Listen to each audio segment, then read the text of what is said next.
Rahawat Wahotep Tutu Sequoia Amar-Utu. I'm gonna be doing the sit down on international law.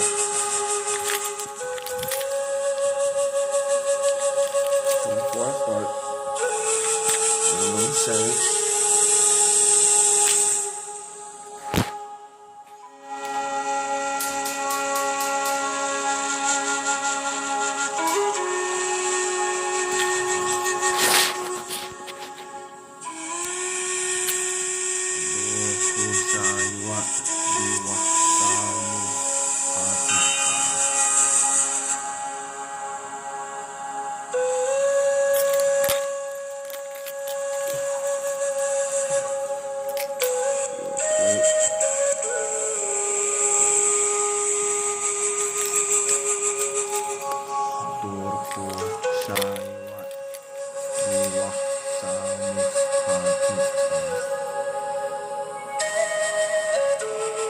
Amar-Utu izu magui ila ent ya en wahidat kadum rasinati min maluk pa takumlus kunat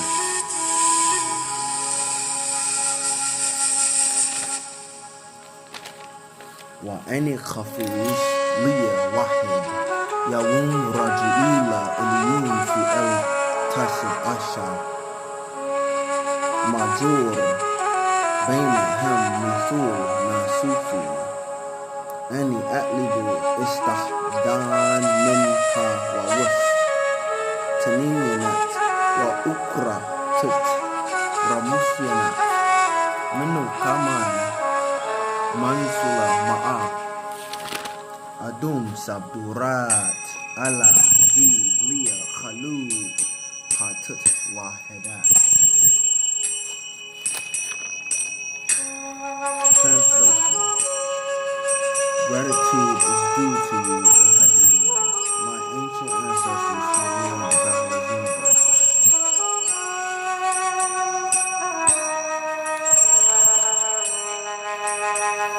And I wish to return to Ilium in the 19th galaxy amongst those like myself. I seek protection from the whispering draconians and other disagreeable reptilians who have also bred with the Homo sapiens on Earth to create the evil.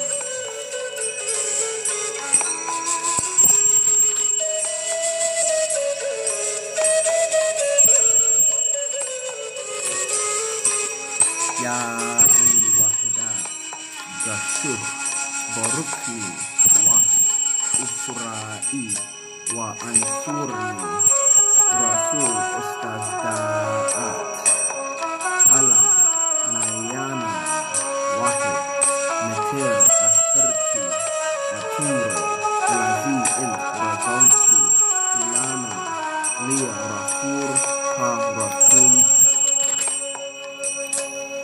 Wahadunya ila nuwabu. Translation. O heavenly, please anoint me and my family and help me send salutations upon your noble one, Mater Authority Atum Ray, whom you sent to us to lift the spell and guide us to Nuwabu. Sound right reasonable.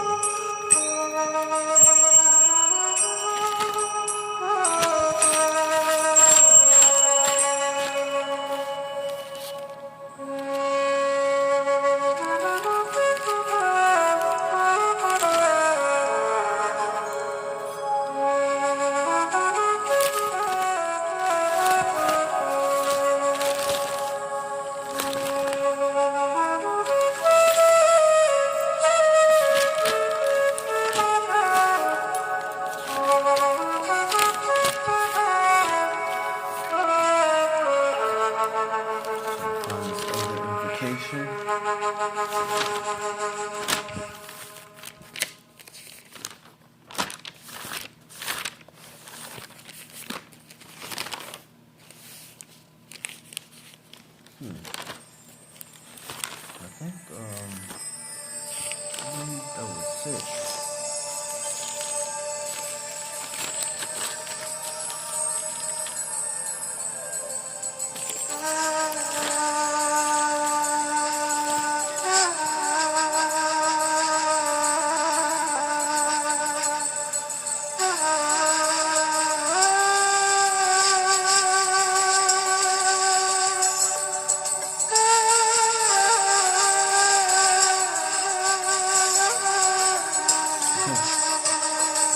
Let's get started.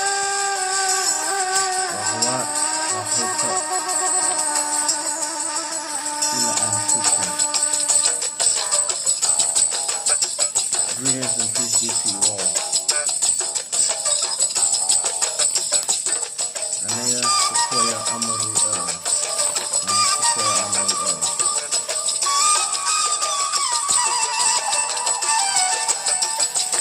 So, first,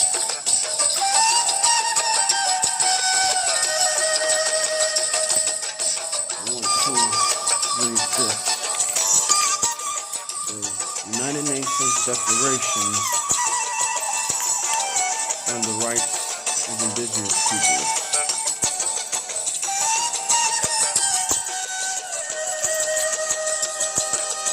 Starting with the main important part you guys need to know. Turn the music down. Article 3. Indigenous peoples have the right to self-determination.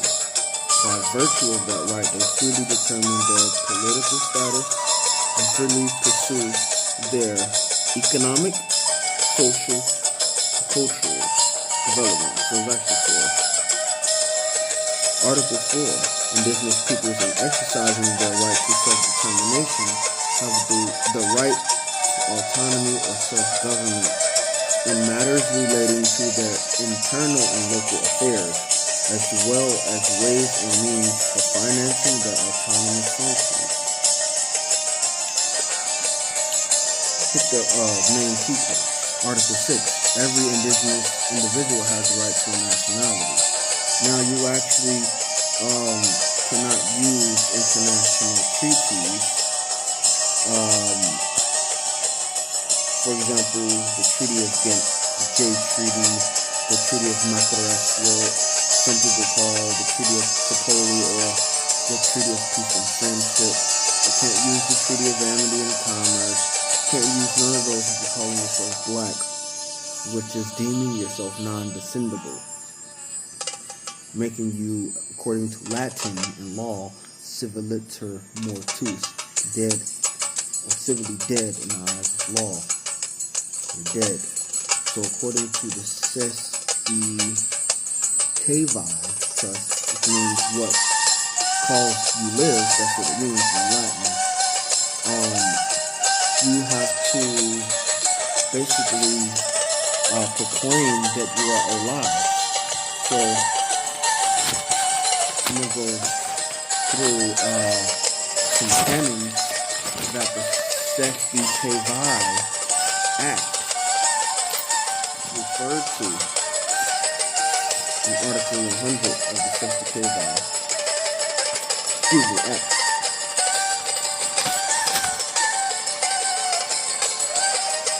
Canon 2032.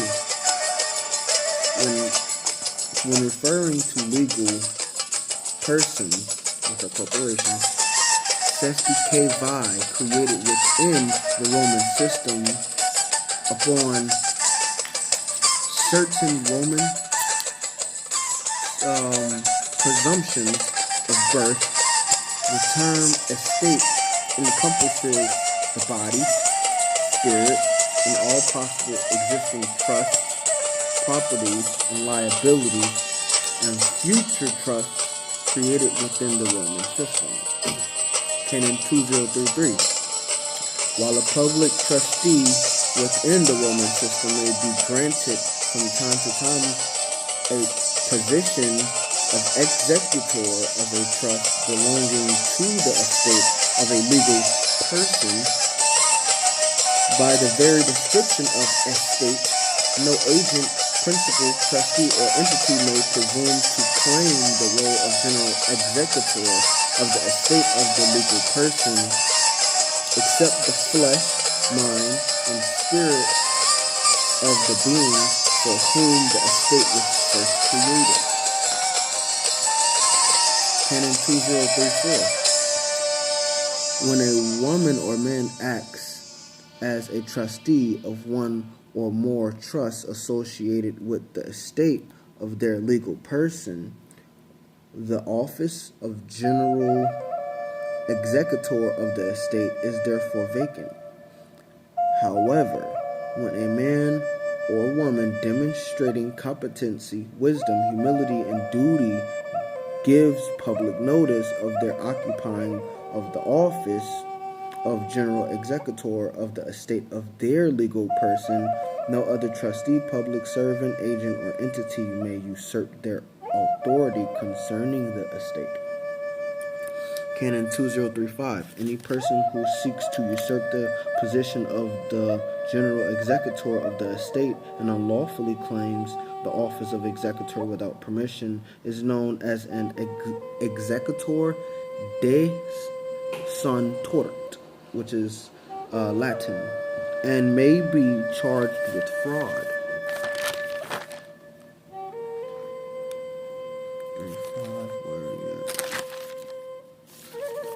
Canon 2036.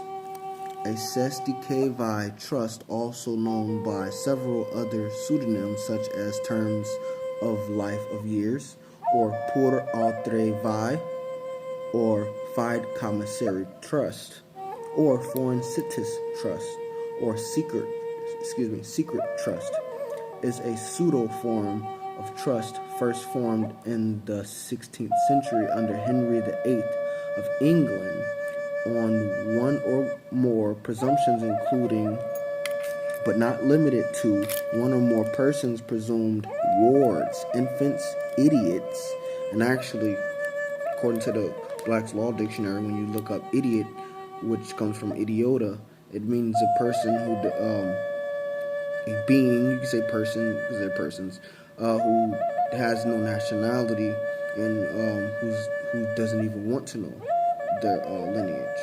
So you're an idiot. You're idiota. Lost or abandoned at sea and therefore presumed dead. Civil mortis again. There we go. After 7 years, additional presumptions by which such a trust may be legally formed were added to later statuses to incline bankruptcy. Mortgages and private companies. Canon 2037. The first Cestui trust formed through an act of Henry VIII of England in 1540 and later wholly corrupted, whereby the poor people of England, after having all their homes, wealth, and goods signed in 1535 under the guise of small religious estates under £200, were granted the welfare of Commonwealth benefit of a Cestui use, or simply an estate with which to live, to work, and to bequeath via a written will. And in 1666, Westminster and the ruling classes passed the infamous Proof of Life Act, also called the Cestui Act, whereby the poor, pauper in Latin, and disenfranchised that had not proven to Westminster and the courts that they were alive were henceforth to be declared dead and lost. So a little more twist again. So this is why Noble Drew Ali said you must proclaim your nationality, because according to the Cestui you are deemed lost at sea. Now, all the Moorish Science Temple of America in Chicago, corporately known as America, all of Moorish Science Temple in Chicago, corporately known as Chicago, they are either on Dun and Bradstreet, they're 501c3, and nobody's hanging no charters up because the charter itself is a ratified treaty, and once you incorporate something, you can no longer use that. It's like it's like you're playing the field. This is why it's important to proclaim, which is whether newspaper, a proclamation to proclaim, even like the Quran. And Arabic comes from Qara'ah, means to proclaim. You see how this ties in? You have to proclaim, and you have to put it in the public. You have to give public notice. This is what a proclamation is. So let's continue. They were lost and abandoned, and their property to be managed in their absence. This morally repugnant act, which remain in force today, is the birth of Mundai and the infamous coat rituals of the British courts in the wearing of black robes and other paraphernalia and honoring the dead. Man. And in 1707, Westminster under Queen Anne extended the provisions of proof of life and Cestui Vi, extending the use of structures ultimately for corporate and other franchise purposes. This wicked, profane, and completely sacrilegious act, in direct defiance to all forms of Christianity, that's what it says, but I'll say religion, ways of life, morals, and rule of law, has remained a cornerstone of global banking and financial control to the 21st century. And in 1796, King George III,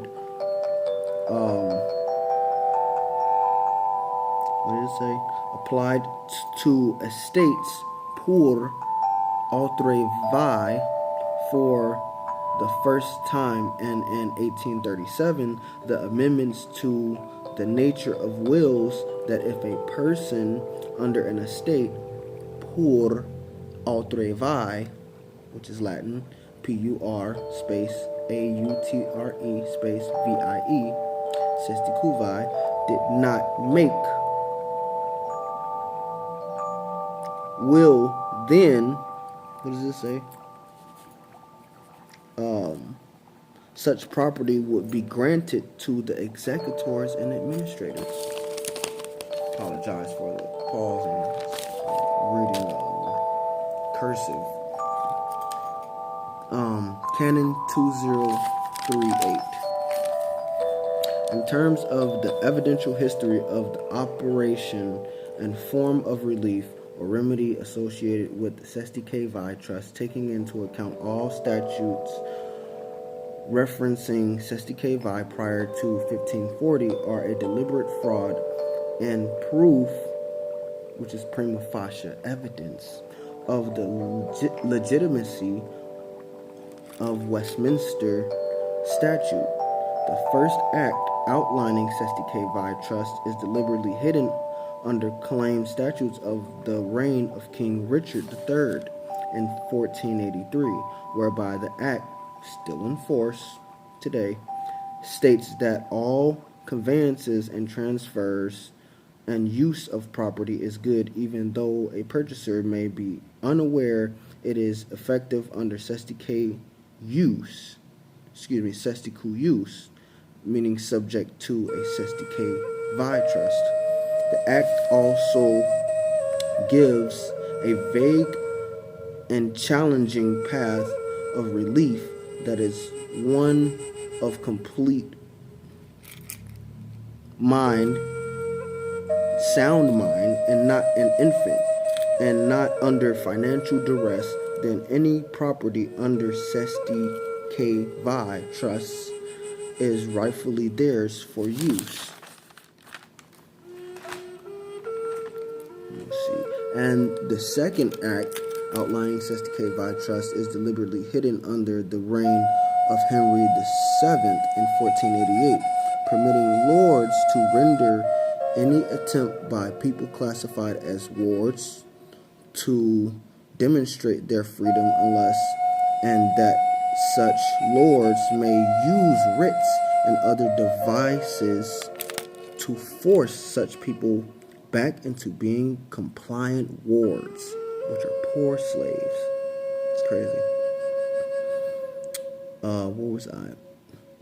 The only remedy under this act was if a ward demonstrated the waste of the lord unto the property and energy seized from the poor, ignorant, so-called Caucasian slaves. We know the real Caucasians are Moors, so they can't be calling themselves Caucasian. They're Amorites, they're lepers. Make sure this was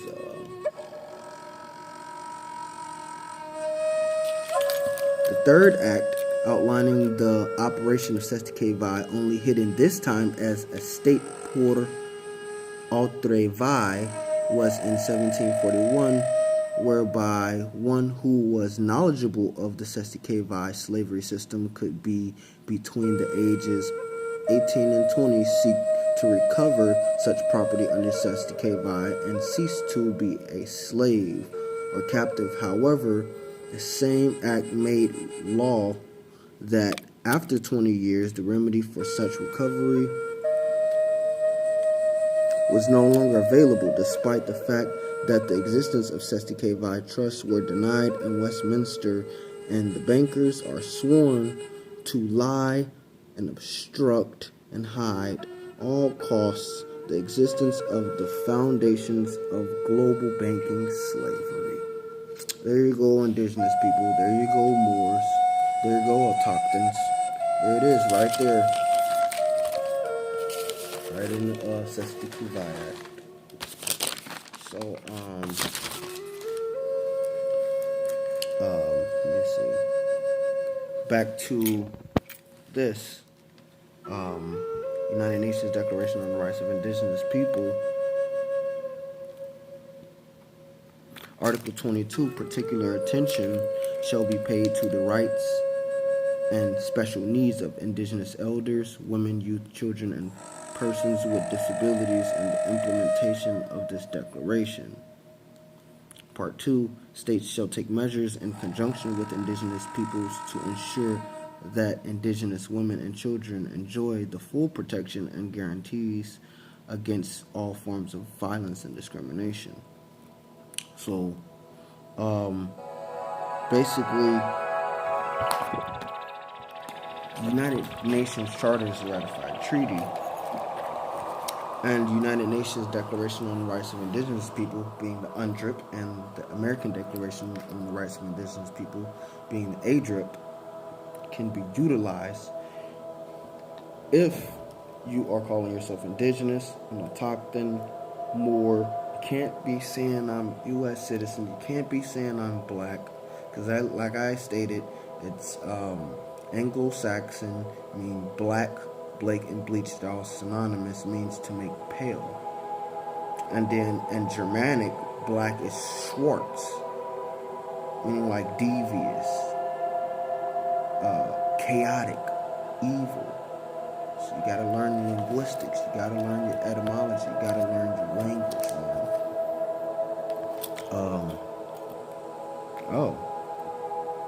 Article 14, Part 3, states shall, in conjunction with indigenous people, take effective measures in order for indigenous individuals, particularly children, including those living outside their communities, to have access, when possible, to an education in their own culture and provided in their own language. So the whole getting the GED, the whole thing of getting, learning the lepers, indoctrination, the Rothschilds, education system, man, get rid of that, man. It's null and void. Get rid of it. Learn your own dialects, learn your own culture, learn your own way of life. You gotta give everything back to them.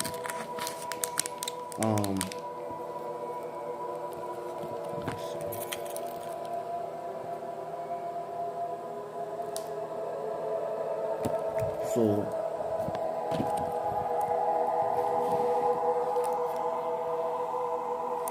Article 2 of the United Nations Declaration on the Rights of Indigenous People says indigenous peoples and individuals are free and equal to all other peoples and individuals and have the right to be free from any kind of discrimination in the exercise of their rights, in particular that based on their indigenous origin or identity. Article 3. Indigenous peoples have the right to self-determination. By virtue of that right, they freely determine their political status and freely pursue their economic, social, and cultural development. Article 4. Indigenous peoples, in exercising their right to self-determination, have the right to self-autonomy or self-government in matters relating to their internal and local affairs, as well as ways and means for financing their autonomous functions. Autonomous, self-governing, not subjects, not citizens, okay? In Article 6, every indigenous individual has the right to a nationality. We're a nation of people, not subjects. So, back to Article 3, indigenous people have the right to self-determination. By virtue of that right, they freely determine their political status and freely pursue their economic, social, and cultural development. So I'm going to cross-reference that with this out of Behold the Pale Horse, Behold the Pale White Horse.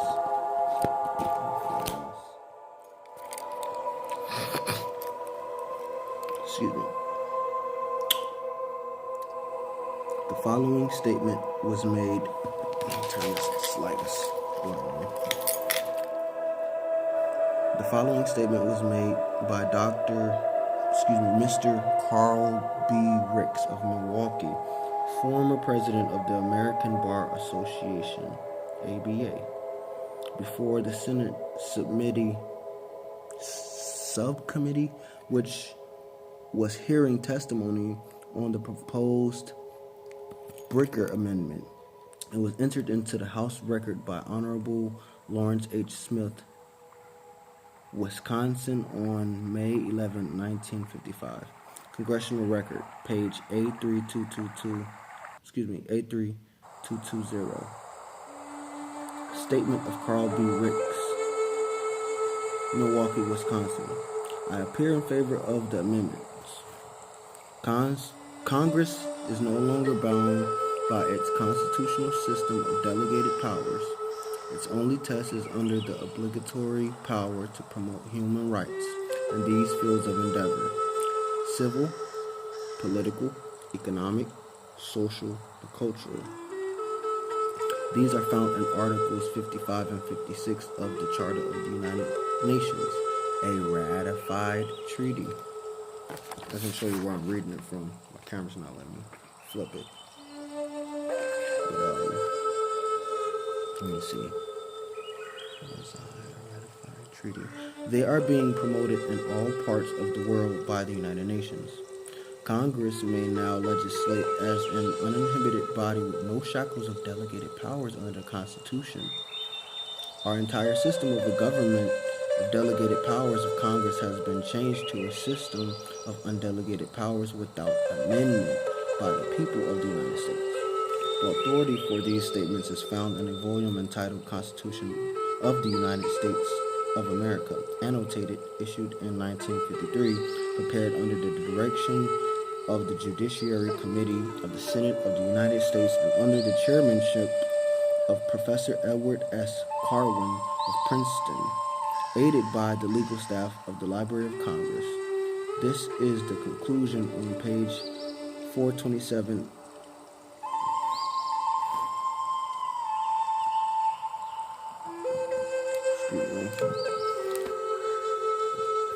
seem a little bugged.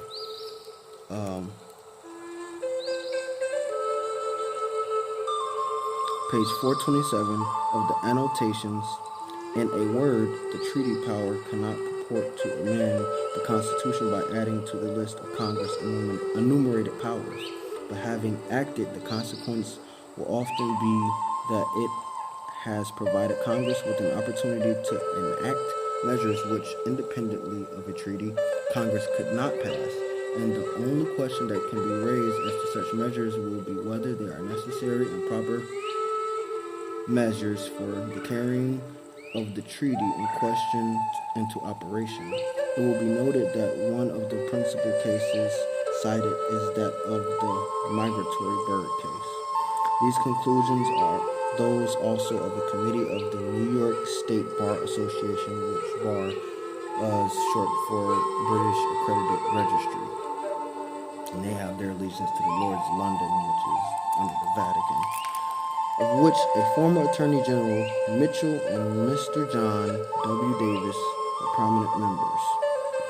So I'm going to stop right there, and I'm going to post another video, keeping the video around like the 30-minute mark. Oh wow, it's like what, 6:31 a.m.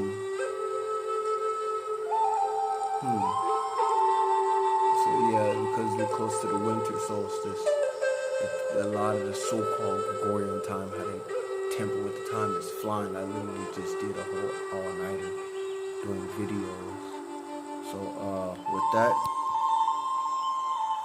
Hotep, Ila and Tutin, good to you all.